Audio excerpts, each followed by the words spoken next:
This is the love story of Kariuki and Atieno, a love that started in dusty lecture halls, that grew in matatus, chips kiosks, and quiet parks, that survived the world and lived on, even after death.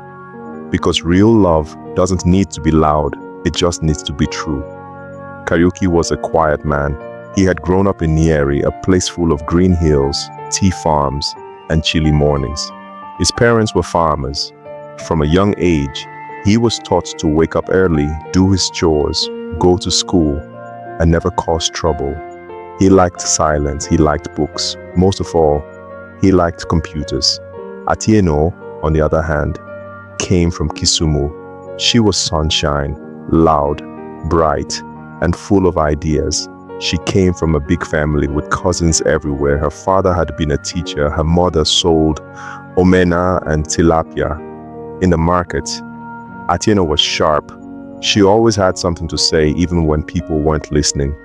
In 2010, they both joined the University of Nairobi. Kariuki studied computer science. Atieno studied literature. Their classes were in different buildings, but they met in a general education class, communication skills. Kariuki sat at the back, always in a hoodie, taking notes. Atieno sat at the front, asking questions and laughing when the lecturer made jokes. At first, Kariuki thought she was too loud. She thought he was too serious. But during a group assignments, they were put together. That's when everything started. They met up in the library to work on their project. Kariuki had a notebook full of neat handwriting. Atieno had ideas in her head and a half-eaten mandazi in her hand. "You're very organized," she told him. "You talk a lot," he replied. They laughed. One study session turned into many. They began sitting next to each other in lectures. They shared lunch, usually chips and sausage at the mess, with Fanta orange. Atieno told stories about Kisumu and how she wanted to open a small library in her neighborhood for kids who couldn't afford books. Kariuki listened, always quiet, but his eyes said everything. One Saturday, they went for a walk in Uhuru Park. They sat near the water, watched boats move slowly, and talked for hours. Atieno asked, "Do you have a girlfriend?" Kariuki shook his head. "No time." She smiled. "Make time." That day, he held her hand for the first time. It was warm and firm, like her spirit. By the end of third year, they were officially dating. In 2014, they graduated. They were proud, but the world outside campus was not that easy. Kariuki got a job fixing computers at a small shop in Westlands. He worked long hours and earned little. Atieno found an internship at a publishing house near industrial area. She took 2 matatus every morning. The pay was almost nothing, but they were together. They lived in tiny bed-sitters. Kariuki in Githurai, Atieno in Umoja. On weekends, they'd meet in town, sit on the steps of the Hilton, and just talk. They didn't need fancy dates, just time. One day, after 3 years of dating, Kariuki took Atieno to Karura Forest. They walked for hours, then sat near the waterfall. He pulled out a simple silver ring and said, "Will you marry me?" She looked at him, shocked. Here, with dust and all, he smiled. "Yes, I couldn't wait." She put the ring on.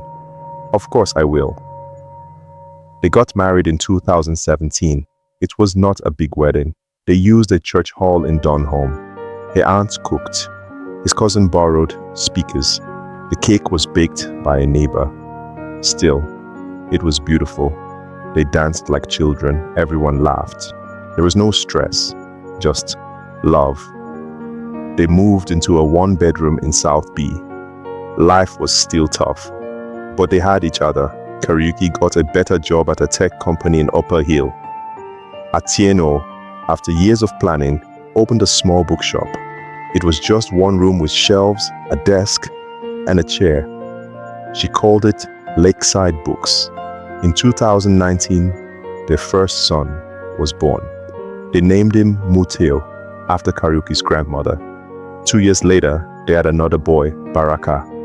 Their home was full of toys, of books, of laughter. Atieno would read stories to the kids every night. Kariuki would build toy robots with them on Sundays. In the evening, after the children slept, the two would sit on the couch, drink strong tea, and just talk. They still walked together, still laughed, still remembered those days at Uhuru Park. Then came 2023. Atieno started getting headaches. She said it was stress. She was working a lot, helping the boys with homework and running the shop. One night, she had a sharp pain and collapsed. Kariuki rushed her to Nairobi hospital. She never woke up. The doctors said it was a stroke, a rare one, fast. She passed away in her sleep the next morning. The world stopped for Kariuki. He couldn't eat, couldn't speak. The house felt too empty, too quiet. The kids didn't understand. At the funeral in Kisumu, he stood beside her grave, holding the son's hands and whispered, "You made my life full." He went back to Nairobi. For a month, he couldn't go to the bookshop. One day, Mute asked him, "Baba, will we never go to Mama's shop again?" That broke him. He opened the shop the next day, cleaned the dust, replaced the sign. He put up a framed photo of Atieno behind the counter. Below it he wrote, "This was her dream, and dreams don't die." Now Kariuki runs the shop with the help of the boys. They go there after school, help arrange books, and read in the back.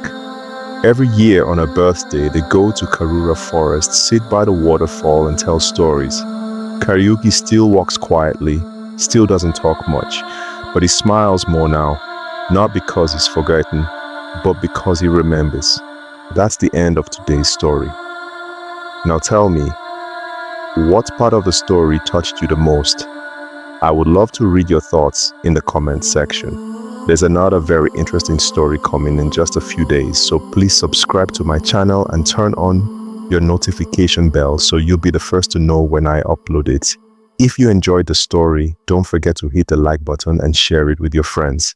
Thank you so much for watching. See you in the next story.